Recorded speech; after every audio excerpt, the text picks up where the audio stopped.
Why is this failure here? My mother's voice slices through the opulent ballroom like a blade, sharp, deliberate, designed to wound. The murmurs falter, champagne glasses still in midair, eyes turn following the weight of her disgust across the room. My younger sister Sophia crosses her arms, her lips curling into a smirk. "You're not on the guest list," she announces, her voice loud enough to let the whispers begin. And my father, Gregory Carter, doesn't flinch, doesn't acknowledge me, doesn't even look in my direction. He simply sips his drink, posture rigid, pretending I don't exist. I expected nothing less. I take a slow step forward, my heels clicking against the marble floor. The sound echoes, a countdown, a declaration, a warning. The Grand Bellevue Hotel, this temple of wealth and excess, was built for people like them. Not for the abandoned, not for the erased. But tonight, I don't just exist. I own this moment. A ripple of unease spreads through the crowd. I can feel it in the way the guests shift, their champagne flutes tilting, their curiosity sharpening. They recognize the tension before they recognize me. Then I see it, the first real crack in their perfect facade. Not from my mother, not from Sophia, but from Ryan Sterling, Sophia's fiancé. His smirk vanishes in an instant, his entire body goes rigid, his fingers twitch, his throat bobs in a thick swallow, and suddenly he looks like he's seen a ghost. Interesting. I tilt my head, let the silence stretch, let them feel it, the weight of what's coming. And then, with quiet control, I say the words that send a ripple of dread through the room. Do you really not know who I am? The shift is immediate. The whispers rise, silk rustles against polished floors, conversations fracture. I watch my mother's grip on her champagne glass tighten. I watch Sophia's confidence flicker for just a fraction of a second. They expect me to cower, to shrink, to be the same helpless girl they threw away. I smile, slow, deliberate, a blade sliding free of its sheath. My name is Isabel Carter. And just like that, their perfect world begins to crumble.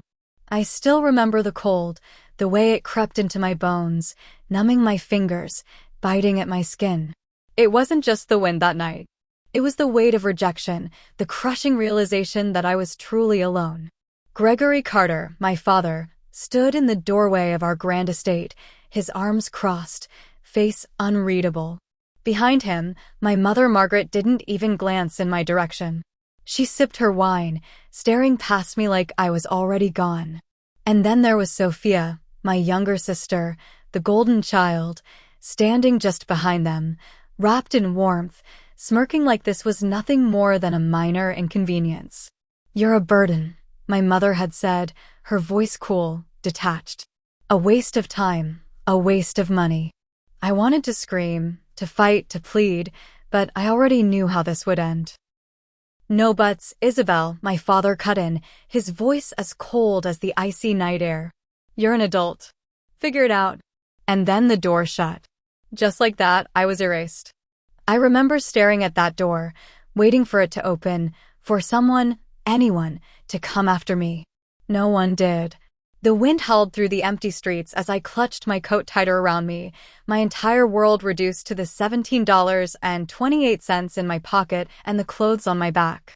For 3 nights, I slept behind Rosie's diner, curled up near the dumpsters where the heat from the kitchen vents barely kept me from freezing. Hunger gnawed at me, exhaustion dragged my limbs down like lead, but I refused to break. Then on the 4th morning, I was caught. Rita Dawson, the owner of the diner, stood over me, arms folded, her sharp eyes assessing me. "If you're going to loiter, you might as well make yourself useful," she said, tossing a broom at my feet. That was my first break. I scrubbed floors, washed dishes, worked double shifts without complaint. By the end of the month, Rita let me sleep on an old cot in the back storage room. By the end of the year, I had scraped together enough to enroll in community college. I didn't stop. I couldn't stop. At 20, I earned a full scholarship to a prestigious business program. At 23, I was interning at a fast-growing medical startup. At 27, I launched my own medical nutrition brand, a company that would disrupt the industry and make me millions. And the Carters? They never knew. Because they didn't deserve to. Sophia recovers first, of course. She tilts her chin up, that ever-present smirk twisting her lips. The golden child, so sure of her place in the world, so certain of her untouchability. She lets out a short, mocking laugh, loud enough for the nearby guests to hear.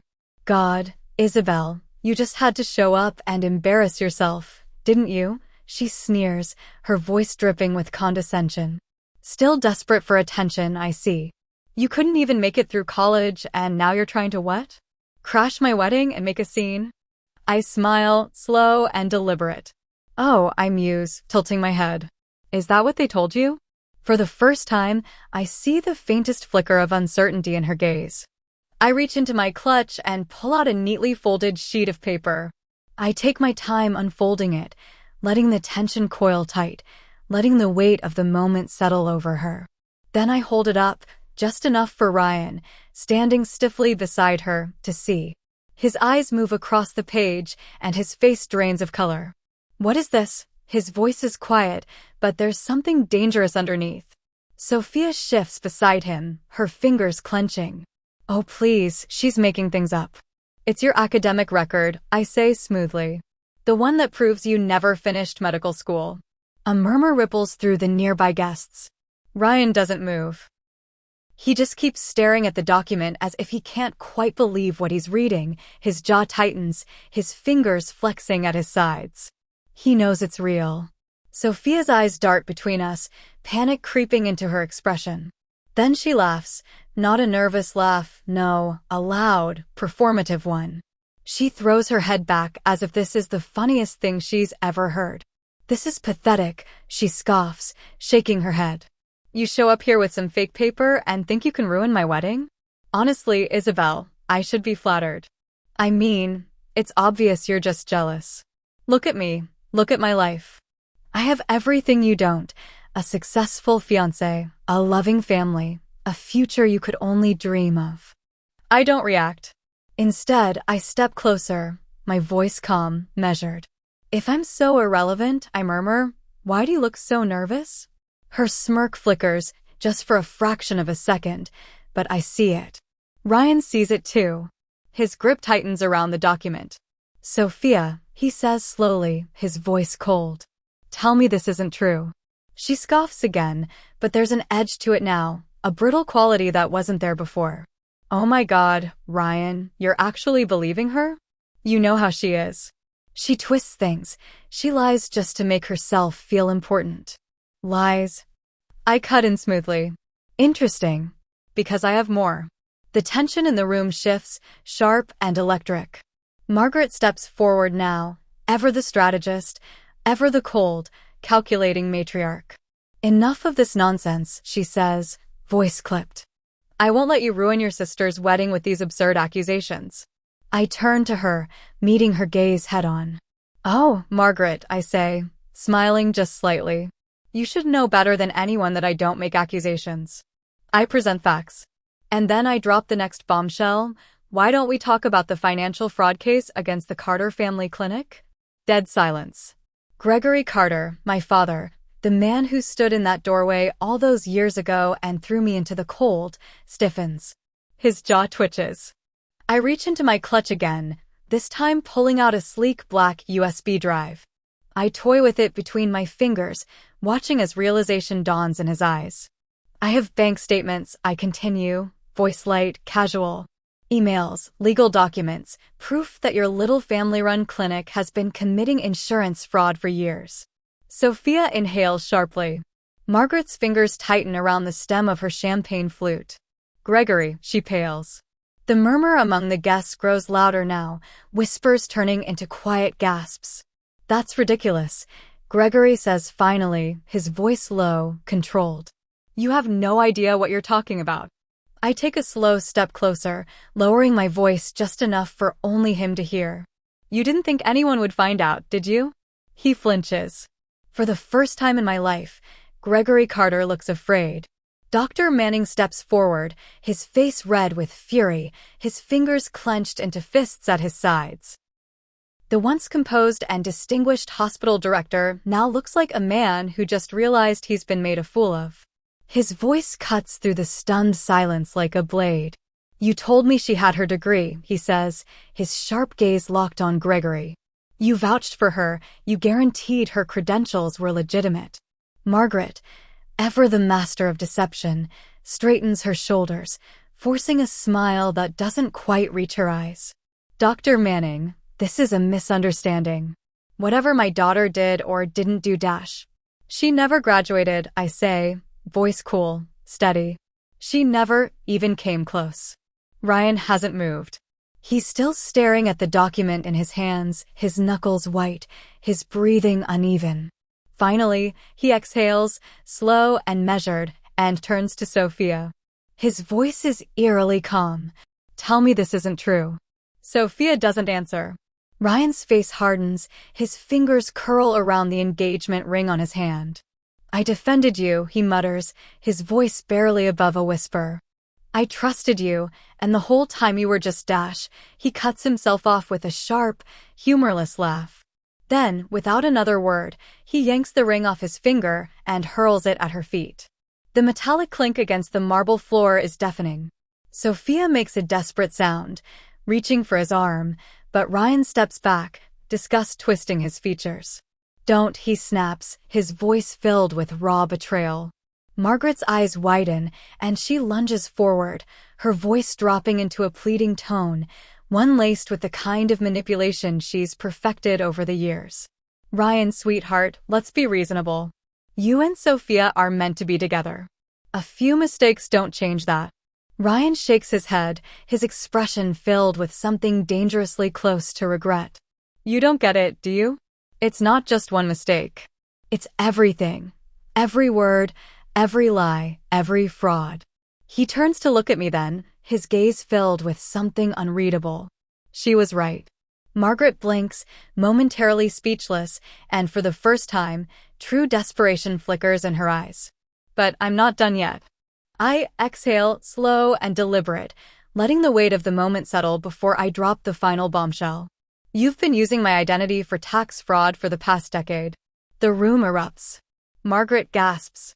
Gregory's face goes white. The whispers around the ballroom turn into full-blown murmurs of shock. That's a lie, Gregory snarls, his voice shaking. I smile. Is it? I pull a second USB drive from my clutch, holding it between two fingers. Because I had my identity checked recently. Imagine my surprise when I found out that someone had been filing fraudulent tax returns under my name. Someone who just so happens to own a certain family-run clinic. Dr. Manning turns sharply to his assistant. Call the legal department. Now. Gregory lunges forward, but security is already stepping in, the weight of my words crashing over him like a tidal wave. His composure shatters. You think you're better than us? He roars, his voice desperate, unhinged. I meet his eyes, tilting my head slightly. I don't have to think it, I say, my voice smooth, unshaken. I know it. Security grips his arms just as Margaret stumbles back, her perfectly polished facade cracking, panic finally setting in. The guests step away now, their gazes filled with nothing but judgment and scandal, the once revered Carters nothing more than cautionary tales. And Sophia? She's on her knees, sobbing, her perfect wedding dress pooling around her in ruins. I take one last look at the wreckage I've left behind, then I turn my back on them. The ballroom is chaos. Security moves swiftly, their voices low but firm as they escort Gregory and Margaret Carter out, their protests drowned by the murmurs and stares of the onlookers. The mighty, once untouchable Carters reduced to nothing. Dr. Manning is already making calls, ensuring Gregory's medical license is revoked. The IRS won't be far behind. Their empire is crumbling, their wealth, their influence, gone. And Sophia? She's still on her knees, her sobs muffled against the pristine marble floor. The engagement ring Ryan threw at her feet glints under the chandelier light, untouched, abandoned. Just like she left me all those years ago. I take one last look, not out of nostalgia, not out of regret, but because I want to remember this moment. The moment the people who discarded me finally faced the weight of what they had done. Sophia's tear-streaked face lifts to meet mine, desperation clear in her trembling voice. Isabel, please. The plea I once might have yearned to hear, the one I once would have clung to. But that girl, the one who wanted their approval, their love, died in the cold the night they shut that door. I tilt my head, considering, then smile faintly. You never cared about me, I murmur, voice soft, final. And now, I don't care about you. Her lips tremble, a fresh sob threatening to break free, but I don't wait to hear it. I turn, stepping over the shattered remains of their perfect little world, and walk away. Outside, the air is crisp, fresh, like the first breath after escaping a burning building. The city hums in the distance, unaware of the destruction I've just left behind. And Nathan is waiting. He doesn't speak at first, just watches me, his dark eyes assessing. He doesn't ask if I'm okay. He already knows. Instead, he raises a brow, his lips twitching slightly. So, cake? I blink, startled.